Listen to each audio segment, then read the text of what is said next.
भाजपाने लावलेली पाहिजे, काय सांगाल यावर? नितेश राणे हे मानसिक आजारी आहे आणि त्यांना भडकाऊ स्टेटमेंट करायची सवय लागली, प्रसिद्धी मिळते यासाठी काही बरळायचं.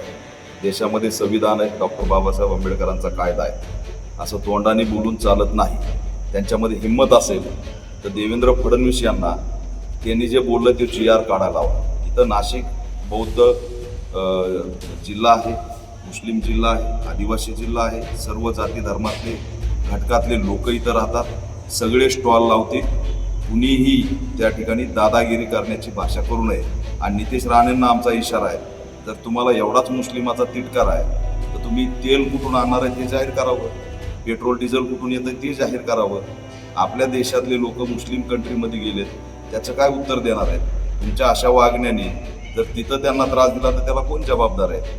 त्यामुळे जर कुंभमेळ्यामध्ये हिंदूंनीच स्टॉल लावावेत अशी जर नितेश राणेंची भूमिका असेल तर त्यांना माझं आव्हान आहे की या 4 लाईनचा फक्त GR काढून दाखवा, मग त्यानंतर काय आहे ते सरकारला दाखवा.